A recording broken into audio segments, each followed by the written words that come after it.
കാര്യം ഞാൻ പറയുന്നുള്ളൂ ബോൾഡായിട്ട്. ഹറാം പിറന്നതിലുള്ള മക്കളല്ല, ഹലാലിലുണ്ടായ മക്കൾ തന്നെയാണ് കേട്ടാ. നിൻ്റെ മക്കൾ ഏത് രീതിയിലാണെന്ന് നീ നോക്കിയാൽ മതി. ഞാൻ പറഞ്ഞിട്ടുണ്ട് പബ്ലിക് പ്ലാറ്റ്ഫോമിൽ മക്കളെ പിടിച്ചിടരുത് എന്ന് പറഞ്ഞിട്ടുണ്ട്. എന്തെങ്കിലും ഞാൻ ചെയ്യുന്നുണ്ടെങ്കിൽ അത് എനിക്ക് കാര്യം വ്യക്തതയോടുകൂടിയും ക്ലാരിറ്റിയോടും കൂടിയാണ് ഞാൻ എൻ്റെ കാര്യം പറയുന്നത്. എന്നെ ഒരു പരിചയവുമില്ലാത്തവർ എന്തെങ്കിലുമൊക്കെ പറയുന്നു എന്ന് പറഞ്ഞാൽ എനിക്കതൊന്നും അംഗീകരിക്കാൻ പറ്റുന്ന കാര്യമല്ല. പിന്നെ ഞാൻ എൻ്റെ മക്കളെ പ്രസവിച്ചാലും പ്രസവിച്ചില്ലെങ്കിലും എനിക്ക് ആരെയും ഒന്നും വേണ്ട. നീ ബാഡ് പറയുന്നവരടുത്ത് ഷെഫീന വരുമ്പോൾ എൻ്റെ കുട്ടിക്ക് 4-5 വയസ്സിനകത്തേ ആവുള്ളൂ ഇവിടെ വരുന്ന സമയത്ത്.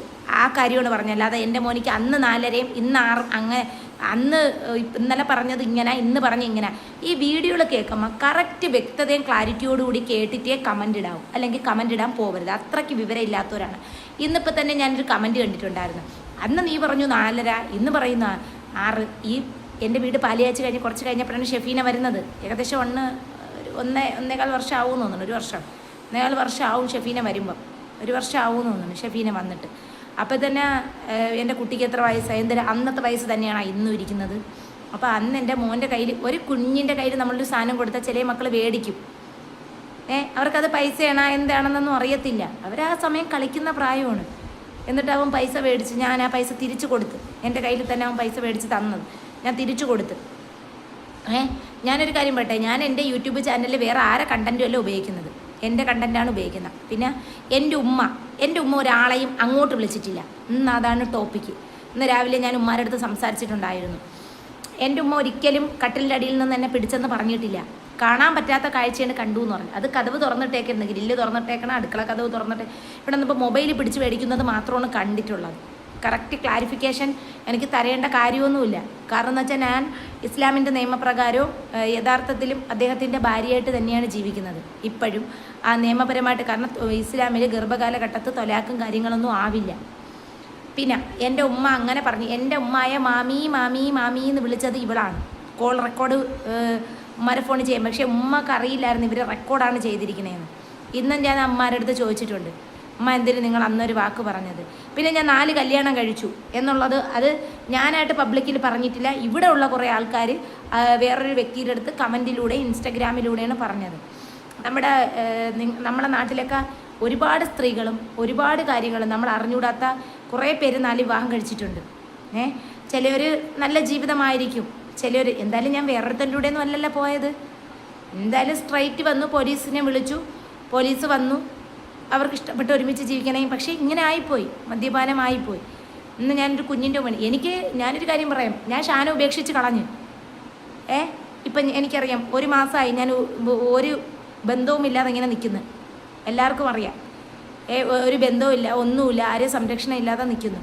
പക്ഷേ വീട്ടുകാരെ സപ്പോർട്ടും ഇല്ല. കാരണം എന്ന് വെച്ചാൽ ഞാൻ എതിർത്താണ് ഇവരെ കൂടെ ജീവിച്ചത്, ഷാൻ്റെ കൂടെ ജീവിച്ചത്. എനിക്ക് പണ്ട് സപ്പോർട്ടില്ല, ഇപ്പോഴും സപ്പോർട്ടില്ല. കാരണം എന്ന് വെച്ചാൽ അന്നും ഇന്നും ഞാൻ ഒറ്റയ്ക്ക് തുഴഞ്ഞ് തന്നെയാണ് ജീവിക്കുന്നത്. എൻ്റെ വീട്ടുകാരെ കൊണ്ട് പറ്റത്തില്ല. കാരണം എന്ന് വെച്ചാൽ 30 വയസ്സായി, എന്തെങ്കിലും ഒരു ഓഹരി പങ്ക് തരും. അതും അൽഹംദുലില്ലാ അങ്ങനെ പറയുന്നുള്ളൂ. ഉമ്മയും ബാപ്പയും ഒരിക്കലും പബ്ലിക്കിൽ കുറ്റം പറഞ്ഞല്ല. ബാപ്പ ഒരു അത്തു മനുഷ്യനാണ്. അത്തു എന്ന് പറഞ്ഞാൽ അത്തു. ഉമ്മ ഫോൺ വിളിക്കുമ്പോഴത്തേക്ക് ഉമ്മയ്ക്ക് എന്താണ് ഉണ്ടാകുന്ന സങ്കടം അതെല്ലാം ഉമ്മ ഇവളടുത്ത് പറഞ്ഞു. എൻ്റെ ശത്രുവാണെന്ന് ഉമ്മക്കറിയാം. എനിക്കവൾ ശത്രുവോ അല്ല, എന്നെ വെച്ചിട്ട് വിറ്റ് ജീവിക്കുകയാണ്. പക്ഷേ യൂട്യൂബിൽ ഇതിലൊരു പരിഹാരം കണ്ടെത്താൻ പോകുന്നില്ല. നമ്മൾ പരിഹാരം കണ്ടെത്താൻ വേണ്ടിയിട്ടാണ് ഞാൻ ഷാനും കൂടെ പൂന്തുറ സ്റ്റേഷനിൽ പോയത്. ഈ പൂന്തുറ സ്റ്റേഷനിൽ കേസ് രജിസ്റ്റർ ചെയ്തതാണ്. അവളെ ഭർത്താവിനെതിരെ ഇതാ കേസ് കൊടുക്കാനായിട്ട് ഇനി ഇറങ്ങാൻ പോവാണ്. കാരണം സ്വന്തം ഒരു ഭർത്താവിൻ്റെ കീഴിരിക്കുന്ന ഒരു സ്ത്രീ നിരന്തരം മറ്റുള്ളവരെ കാര്യം. പിന്നെ ഷെഫീനക്ക് എന്തെങ്കിലും പറയാനുണ്ടെങ്കിൽ എൻ്റെ വീട്ടിൻ്റെ ഫ്രണ്ടിൽ വന്നിട്ടാണ് പൈസ വാങ്ങിയത്. ഞാൻ ഫ്രണ്ടിൽ വെച്ച് തന്നെ കൊടുക്കും. 5000 ഒന്നും അല്ല തന്നത്, വെറും 500 രൂപ. അൽഹംദുലില്ലാ അന്ന് ആ പൈസ മേടിച്ച് എന്തോ ഒരു ആവശ്യം കുട്ടികൾക്ക് തന്നെ തോന്നുന്നു, എന്തോ മേടിച്ച് കൊടുക്കാൻ പറഞ്ഞു. ഞാൻ മേടിച്ച് കൊടുത്തു. മക്കൾക്ക് 3 പേർക്കും കൂടെ മേടിച്ച് കൊടുത്ത്. എൻ്റെ മക്കളെ പിന്നെ റഹീം എൻ്റെ വീട്ടുകാരുമായിട്ടും വക്കീലിനെ കൊണ്ട് വന്നിട്ടുണ്ടായിരുന്നു. ഇതൊന്നും ഞാൻ അറിയുന്നില്ല. റഹീമിൻ്റെ അടുത്ത് എനിക്ക് പറയാനുള്ളതെന്ന് പറഞ്ഞാൽ, മസ്റൂറ മോളെ 11 വർഷക്കാലം പെറ്റുമ്മയായിട്ട് വാപ്പയായിട്ടും ഞാൻ വളർത്തി. ഒരു തെറ്റിലോട്ടും ഒരു കാര്യത്തിലോട്ടും ഞാൻ ചെയ്യാതെ അധ്വാനിച്ച് തന്നെയാണ് എൻ്റെ മക്കളെ നോക്കിയത്. ഇപ്പം 2 വർഷം കൊണ്ടല്ലേ ഈ ഞാൻ യൂട്യൂബ് ചാനലിൽ വന്നത്. അതിനു മുമ്പ് എനിക്കൊരു 10-28 വർഷക്കാലം എനിക്ക് ഉണ്ടായിരുന്നു. ആ 28 വർഷക്കാലത്തിൽ ഞാൻ എങ്ങനെയാണ് കഴിഞ്ഞതെന്നും എനിക്കറിയാം, എൻ്റെ മോൾക്കും അറിയാം. അപ്പം എൻ്റെ മോളെ ഇതിനകത്ത് ഇൻവോൾവ് ചെയ്യരുത്, അല്ലെങ്കിൽ എൻ്റെ മോളെ ഇതിനകത്ത് പിടിച്ചിടരുതെന്ന് ഞാൻ പലതവണയും പറഞ്ഞിട്ടുണ്ട്. എൻ്റെ മോളെ നല്ല 3 മക്കളും എനിക്കറിയാം ഹലാലിലുണ്ടായ മക്കൾ തന്നെയാണ്. ഇത് പിറന്ന് വയറ്റിൽ നിന്ന് വന്നില്ലല്ലോ, പുറത്ത് വന്നില്ലല്ലോ.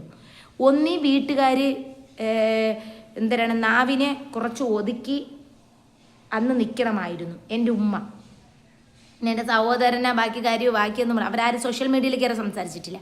എന്നിട്ട് ആ വീഡിയോ പള്ളിക്ക് പോലീസ് സ്റ്റേഷൻ പറഞ്ഞു അത് ഡിലീറ്റ് ചെയ്യാൻ. പക്ഷേ ഉമ്മ അവളെ നമ്പർ ഉമ്മാക്ക് അറിയില്ല, ഉമ്മക്ക് സേവ് ആക്കാനൊന്നും അറിയില്ല ഫോണിൽ. എന്നിട്ട് ഉമ്മ പറഞ്ഞു ആ വീഡിയോ ഡിലീറ്റ് ചെയ്യാം. ഞാനിപ്പോൾ ഉമ്മയെ പബ്ലിക്കിൽ കൊണ്ടുവരാത്തതെന്ന് വെച്ചാൽ അതിന് കുറച്ച് കാര്യം. ഞാൻ ഉമ്മയും ബാപ്പേനെയും അങ്ങനെ പബ്ലിക്കിൽ കൊണ്ടുവന്നിട്ടില്ല. വാപ്പായെ ജസ്റ്റ് ഒന്ന് നിങ്ങൾ പറയുമ്പം കാണിക്കും എന്നല്ലാതെ. പിന്നെ 4 വിവാഹം ചെയ്തത് എൻ്റെ തലവരെയാണ്. ഞാൻ ആരെ കൂടെ ഇറങ്ങിപ്പോയിട്ടില്ല. പക്ഷേ ഇന്ന് ഞാൻ 3 ഔമാരിയിൽ നിന്നും ഒന്നും പേടിക്കാതെ തന്നെയാണ് ഇതാക്കിയത്. ഷംസ് മാത്രം കുഞ്ഞിന് ചിലവിന് തന്നിട്ടുണ്ടായിരുന്നു, മരിക്കും കാലം വരെ. കഴിഞ്ഞ എൻ്റെ അങ്ങേ റബിയുൽ അവ്വലിന് മുമ്പുള്ള മാസം വരെ തന്നിട്ടുണ്ടായിരുന്നു. സ്കൂൾ തുറപ്പിൻ്റെ ആ സമയം വരെ. ആദ്യമൊക്കെ 2000 തരുന്നു, പിന്നെ 3000 തന്നു തുടങ്ങിയായിരുന്നു. പിന്നെ അവൻ മരണപ്പെട്ട് പിന്നെ അതിന് ശേഷം നാട്ടിൽ വന്നതിന് ശേഷം ഒരു പൈസ അയച്ചു തന്നിട്ട്, ഗൾഫിൽ നിന്നിട്ടാണ് പൈസ എല്ലാം അയച്ചു തന്നിട്ടുള്ളത്. അപ്പം എനിക്കിതിപ്പം നിങ്ങളുടെ അടുത്ത് എനിക്ക് ബോൾഡായിട്ട് നിൽക്കാം. നിങ്ങളുടെ ആരെയും ചിലവിലല്ല ഞാൻ കഴിയുന്നത്. എൻ്റെ ഉമ്മായെ ഞാൻ തിരുത്തി പബ്ലിക്കിൽ കൊണ്ടുവന്നാൽ വീണ്ടും എൻ്റെ ഉമ്മാരെ മുഖം പബ്ലിക്കിൽ കാണണ്ട. എൻ്റെ ഉമ്മ പറഞ്ഞ വോയിസ് റെക്കോർഡ് നമ്മുടെ യൂട്യൂബിൽ വയലേഷൻ കൊടുത്ത് നമ്മൾ ഡിലീറ്റ് ചെയ്ത കാര്യമാണ്. എന്നായാലും ഉമ്മ തന്നെയാണ്. ഉമ്മ ഞാൻ ഏറ്റവും കൂടുതൽ ഞാൻ പ്രാധാന്യം കൽപ്പിക്കുന്ന ഒരാൾ എൻ്റെ ഉപ്പയാണ്. അത് അന്നും ഇന്നും ഞാൻ യൂട്യൂബിൽ എനിക്ക് അത്രയ്ക്ക് ഇഷ്ടമാണ്. പെമ്മക്കൊക്കെ ഏറ്റവും കൂടുതൽ ഹൈലൈറ്റ് ഉപ്പയാണ്. പക്ഷേ എൻ്റെ ജീവിതം ഇങ്ങനെ ആയിപ്പോയി എന്ന് പറഞ്ഞിട്ട് ഞാൻ ഒരാളൂടെ ചാടിപ്പോവുക, ഒരാളൂടെ ഒരു തമാശ പറഞ്ഞ് ചിരിക്കുക, ഒരാണുങ്ങളൂടെ പുറത്തിറങ്ങി സംസാരിക്കുക ചെയ്തത് ആരെങ്കിലും ഈ രാജ്യത്ത് കണ്ടിട്ടുണ്ടാന്ന്, ഈ ലോകത്ത് കണ്ടിട്ടുണ്ടാന്നൊന്ന് പറഞ്ഞു നോക്കിയാണ്. ഒരാളടുത്ത് പോലും ഞാൻ പബ്ലിക്കിൽ ഇറങ്ങി സംസാരിക്കില്ല. എപ്പോഴാണെങ്കിലും ഷാൻ്റെ കൂടെ നിന്നാലും ആരെങ്കിലും എന്തെങ്കിലും ഒരു വാക്ക് ചോദിച്ചാൽ തിരിച്ച് മറുപടി പറയണതല്ലാതെ ആദ്യം ഷാൻ്റെ കൂടെ നിൽക്കാൻ പറ്റും. നമ്മൾ കഴിവതും നമ്മൾ നമ്മുടേതായ ലോകത്തിലായിരുന്നു. ഈ മദ്യപാനം കാരണം